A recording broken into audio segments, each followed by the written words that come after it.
નાયબ કલેક્ટર શ્રીને અમે આભાર પત્ર સુપ્રત કર્યો।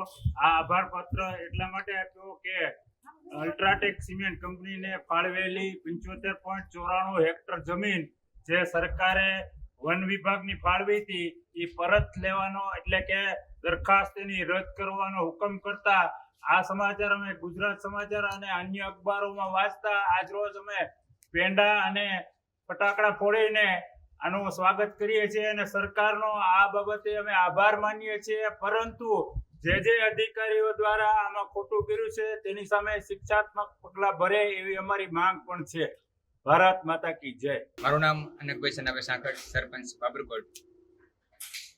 બાબરકોટ ગામની 75.94 હેક્ટર જમીન જે ફોરેસ્ટ વિભાગે માઇનિંગ માટે અલ્ટ્રાટેક સિમેન્ટ યુનિટ નર્મદા સિમેન્ટને આપવામાં આવી હતી એની આજે માઇનિંગ રદ કરવામાં આવી છે।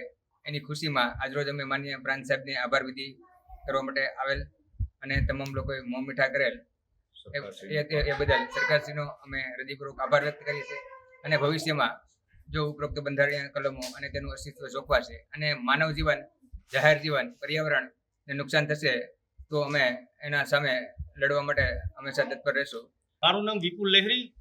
આજ રોજ જે અલ્ટ્રાટેકને 75.94 હેક્ટર જમીન માઇનિંગ માટે આપવાની તે નામંજૂર થઈ છે। આજે જ મારે એવું પીસીસી સાહેબ જોડે વાત થઈ, અર્જુનભાઈ મોઢવાડિયા સાથે વાત થઈ, આ તકે હીરાભાઈ સોલંકી સાથે પણ વાત થઈ, અમરીશભાઈ ડેર સાથે પણ વાત થઈ। અમારી પર્યાવરણ પ્રેમીઓ સાથે આખું ગુજરાતભરના પર્યાવરણ પ્રેમીઓ, માલધારીઓ બધા સાથે હતા।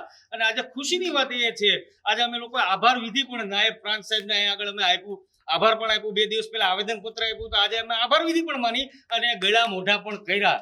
તો આ તકે હું સરકાર શ્રી માન્ય શ્રી નરેન્દ્ર સાહેબ મોદીનો પણ હું આભાર માનીશ, ભૂપેન્દ્રભાઈનો, આ તકે અર્જુનભાઈ મોટોડિયા અને પીસી સાહેબ જયપાલ સાહેબનો પણ કે આ જે સિંહનું અમારું જે ઘર હતું એ માઇનિંગ માટે ન આપીને પર્યાવરણ પ્રેમીઓ ની માગણી સ્વીકારી આ તકે અમે સરકારનો પણ આ તકે અમે આભાર માનીએ છીએ અને ગુજરાતભરના પર્યાવરણ પ્રેમીઓ અમને જે ટેકો આપ્યો છે એમનો પણ દિલથી, હૃદયથી આભાર માનીએ છીએ।